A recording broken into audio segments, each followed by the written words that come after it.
बिस्मिल्लाहिर्रहमानिर्रहीम। अस्सलाम वालेकुम। आपका दोस्त सलमान हैदर। दुआ है परवरदिगार से कि उसने आपको और आपके अहले खाना को अपनी हिफ्ज़ो अमान में रखा हुआ है। नेशनल इलेक्शन कमेटी का जी हंगामी इजलास तलब कर लिया गया। वज़ीर आज़म होंगे, आर्मी चीफ, डीजी, ISI और कहा जा रहा है कि चारों वज़राए आला को भी बुलाया गया है। ये अहम तरीन फैसले इलेक्शन की टेंटेटिव वीक बताने के बाद ये जो नए इस इजलास से मुतल्लिक कुछ मेरे पास मालूमात है वो मैंने आपको आगाह करनी है।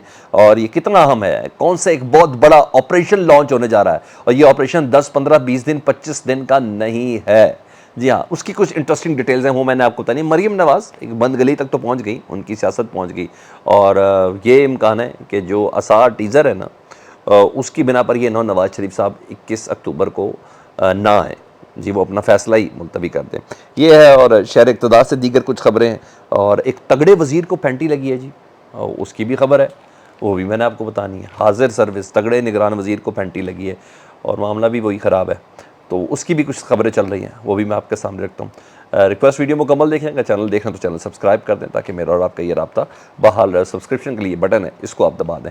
सबसे पहले जी मुझे ये बता के दुख हो रहा है कि नवाज शरीफ की वापसी से पहले जो मुस्लिम लीग नून रिहर्सल कर रही है ना, जो 7 जलसे उन्होंने करने हैं इन 10 दिनों के अंदर, और मरीम नवाज़ और हमज़ा शहबाज ने मिलकर करने हैं, उस रिहर्सल की बहुत ही बुरी किस्म की तस्वीर सामने नज़र आई है। और जिस तरीके से रिस्पॉन्स आ रहा है उसका वाकई बहुत दुख है। पंजाब की सबसे बड़ी सियासी जमात उसका ये हाल है, और मुझे ऐसा डर है कि ये ना हो नवाज शरीफ साहब की वापसी से पहले ही नवाज शरीफ अपना इरादा तर्क कर दें, क्योंकि बयानिया पहले ही कोई नहीं है, उसके बगैर पाकिस्तान आना ये बजाते खुद एक बड़ा, यानी हाथ पाँव बांध के बुला रहे हैं ना, वो बड़ी बात है। हाँ, तसल्ली ज़रूर दे दी गई है, सारी बात। जिस बंदे को ये पता तुमने हर हालत में पास होने में, इम्तिहान में बस बैठना ज़रूरी है ना, तो वो बड़ा ज़रूरी है। बेशक पॉलिटिकल इंजीनियरिंग के ज़रिए हों, गारंटर्स के ज़रिए हों, बुज़ुर्गों के ज़रिए हों, ताकतवरों के ज़रिए हों, बड़ों के ज़रिए हों, वो तो है, लेकिन आवाम को भी तो कुछ करके बताना है, तो कुछ गारंटियाँ चाहे जितनी भी हों, कुछ ना कुछ करके तो दिखाना है। और ताकि कोई बहाना तो हो ना हमारे पास कि हम पेपर में बैठे थे, वो कांटे मुट्टे मार लें, वो कांटे ही मारे जा रहे हैं, मगर बताया नहीं हम पेपर में बैठे तो थे सर, हमने कोशिश तो देखे, हमने किया तो है, नज़र आना चाहिए कुछ करते हुए कि हम इम्तिहान दे रहे हैं। सैफुल मुल्क होकर हालिया तौर पर अभी लाहौर के वो सदर बने, कि वो बहुत बड़े इन्वेस्टर भी है मुस्लिम लीग नून के, और मरीम बीबी घर के फंक्शंस तक में उन्हें बुलाती कि ये घर के फ़र्द हैं, तो उन्होंने ज़ाहिर बात है उनको ये टास्क मिला है, लाहौर की सदारत भी आपके पास है और आपने ये सब करना है, तो बेचारे ने जो टास्क मिला है ना, तो उन्होंने ऐलान किया कि जो लोग लेके आएंगे तो 2 125 उनको दी जाएगी। ये खबर आप तक शायद पहुँच गई हो। मैं तो होंडाई लैसा, जी हाँ, लाहौर में मैं तो होंडाई लैसा तब कर सकते हैं जब आप ज़्यादा से ज़्यादा बंदे जलसे के अंदर लेके आएंगे, जो भी जलसा होगा। तो आज तो टास्क सारी बात शादरा कल का 123 का है, तो वो दिया गया है, तो 125 होंडा 125 दी जाएगी। मतलब ये लालच है। एक तरफ राना सनाउल्लाह साहब कह रहे हैं कि जी हमने हर एक कारकुन की गाड़ी पर ट्रैकर लगा दिया गया, उसकी लाइव लोकेशन लगा दी गई है, हमें पता चल जाएगा कोई बंदा बैठा हुआ है जंग में, बैठा हुआ है मियाँ वाली में, बैठा है कि लाहौर में बैठा हुआ है, तो हमें ये सब चीज़ें, गुजरात में बैठा हुआ है, तो ये हमें सब पता चल जाएगा। जहाँ कारकुनों को अब ट्रैकर से ट्रैक किया जाएगा, जहाँ 125 मोटरसाइकिलों की लालच है, तो मुझे दुख नहीं होना चाहिए कि ये हाल है पंजाब की सबसे बड़ी सियासी जमात का। पहले तो था ना, अब ये, और मैं खुश हूँ कि कारकुन का भी लेवल बढ़ा है। अब वो बिरयानी की प्लेट कीमे वाले नान से, आलू वाले नान से, वो उससे ज़रा ऊपर आ गया है, अब उसका 125 कैलिपर बन गया है। मैं खुश हूँ। महंगाई के दौर में इन्होंने यार बचपन में मेरे था वो रेफरल टिकट्स नहीं होती थी, जी हाँ, वो पेप्सी के ढक्कन खोलोगे तो अंदर से ये निकल आएगा, कोका कोला का ढक्कन खोलोगे, अपना नंबर दे के फ़ोन करें, अभी आता है वो।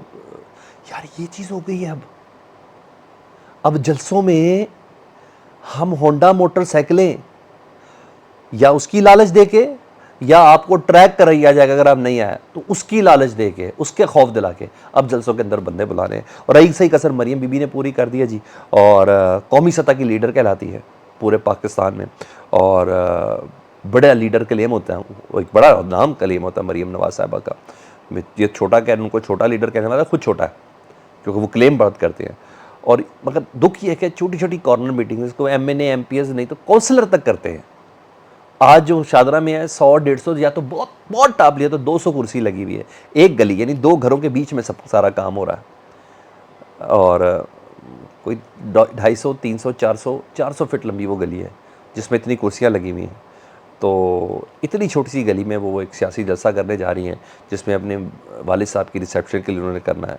ہاں تصویر آپ بہت اچھی دے دیں گے رات میں کہ وہ اندھیرے میں ہوگا, میڈیا آپ کے ساتھ ہے, ایک زبردست سا ڈرون شاٹ لو لیول کے اوپر رکھ کے وہ حد نگاہ ساری سارے وہ تب ہو جب میڈیا آپ کے ساتھ چل رہا ہو, تو پھر تو آپ یہ سب کچھ کر سکتے ہیں. میڈیا چل رہا ہے, اس میں کوئی شک نہیں ہے. تو وہی ہے نا کہ امتحان میں بیٹھنا ضروری ہے, پیپر آئے یا نہ آئے, اور پتہ چلے جب نے یہ کوشش ضرور کی ہے. بہرحال مجھے دکھ ہے مسلم لیگ نون کا ایک بہت بڑی سیاسی جماعت کا یہ حال ہے لاہور کے اندر. اچھا جی, ادھر کچھ خبریں بھی آ رہی ہیں, کچھ سکینڈلز وغیرہ بھی آ رہے ہیں. رضوان گلزئی ایکسپریس کے رپورٹر وہ بتا رہے ہیں کہ جی مصدق کا اطلاعات ہے کہ معروف سکول چین کے مالک کے گھر گزشتہ رات نگران کابینہ کے رکن جواد سوراب ملک پر شدید تشدد ہوا ہے, اور ذاتی نوعیت کا جھگڑا بتایا جاتا ہے, مگر بہت مارا گیا ہے. اور نگران کابینہ میں ایک سے بڑھ کر ایک شاہکار ہے. اور جو مجھے پتہ چلا کہ کوئی خاتون کا مسئلہ ہے, اور آپ کو پتہ ہے نجی محفلوں میں تو یہ سب ہو ہی جاتا ہے. تو خیر ایک آدھ دن میں وہی بات آ جائے کہ میں سے زیادہ کہنا نہیں چاہ رہا, بتانا نہیں چاہ رہا, مجھے بھی ذرا کنفرم ہو جائے نا وضول میں ایگزیجریٹ کیوں کر دوں. لیکن جو لفظ انہوں نے بولا ایک سے بڑھ کر ایک شاہکار ہے, تو اور نگران کابینہ کا وزیر اور معروف سکول چین کے مالک کے گھر کے اندر یہ فنکشن تھا. تو بہرحال یہ خبریں تو یہ اسکینڈلز بھی ساتھ میں نے کہا میں آپ کو بتا دوں یہ چل رہے ہیں. اب آؤں جی 3 اکتوبر کو اہم ترین, یعنی 3 اکتوبر بروز منگل یا ایک اجلاس طلب کر لیا گیا جی. یہ اپیکس کمیٹی کا اجلاس ہے جی, اور اہم ترین اجلاس اس لیے کہا جا رہا ہے کہ اس میں ملک کے لیے اہم ترین فیصلے کرنے ہیں. وزیر اعظم انوار اللہ کاکڑ صاحب تو ہوں گے, آرمی چیف اس کے اندر موجود ہیں, D G I S I اس اجلاس کے اندر موجود ہیں, اور کہا جا رہا ہے کہ چاروں وزراء اعلیٰ کو بھی اس پہ دعوت دی جائے گی. اور ملک میں حالیہ دہشت گردی کی صورتحال, اور بتایا آپ کو حالیہ دہشت گردی اور الیکشن یہ دونوں ساتھ ساتھ ہیں. دہشت گردی میں الیکشن کیسے ہو سکتے ہو؟ جن جگہوں پہ یہ ہوا ہے, مستونگ میں جو دھماکہ ہوا ہے 57 آدمی شہید ہو گیا ہے, جو یہ ہنگو میں جو ہو گیا ہے, یہ کوئی چھوٹی چیزیں تھوڑی ہیں. عید میلاد النبی پہ یہ بہت بڑی چیزیں ہیں, بہت بڑے واقعات ہیں نا. ان علاقوں میں الیکشن نہیں ہونے, کیا بلوچستان میں الیکشن نہیں ہونے, کیا کے پی کے میں الیکشن نہیں ہونے؟ یہ بڑا میٹر کرتا جی. اور دہشت گردی کی اس لہر میں الیکشن اتنا آسان کام بھی نہیں ہوگا. تو اور اسی لیے کہا گیا ہے کہ یہ اجلاس بلایا گیا نیشنل ایکشن پلان کی اپیکس کمیٹی کا اجلاس ہے جی. بڑے آپریشن کے حوالے سے کوئی اہم فیصلہ ہو سکتا ہے, اور یہ آپریشن 10 15 20 دن کا نہیں ہوگا, یہ کوئی 25 دن مہینے کا نہیں ہوگا. یہ آپریشن بڑا ہے. تو جب اپیکس کمیٹی کا جا رہا ہے تو اس کی منظوری کے بعد یہ بڑا دیر تک چلتا ہے, اور یہ آپریشن 1 ماہ سے زیادہ کا ہوگا. اور اگر آپریشن یہ 1 ماہ سے زیادہ کا ہے نا, تو اس کا مطلب ہے الیکشن میں ڈیلے ہو سکتا ہے, جس کا مجھے پہلے بھی معلوم ہے کہ الیکشن ڈیلے ہے. نہیں, اگر الیکشن ڈیلے نہ ہوتا تو وہ جنوری کی تاریخ دیتا الیکشن کمیشن, وہ ہفتہ نہ دیتا. تو مجھے تو فروری مارچ میں بھی نظر نہیں آتا, جنوری تو بہت دور کی بات. لیکن بہرحال آرمی چیف کا ادھر جنرل عاصم منیر صاحب کا, D G I S I کا اور دیگر حکام اس کے اندر موجود ہوں گے. تو یہ کوئی چھوٹی چیز نہیں ہے, یہ اس کا اعلامیہ بہت میٹر کرے گا. فیڈ بیک سے متعلق آگاہ کریں, اپنا بہت خیال رکھیں. اللہم صلی علی محمد و آل محمد.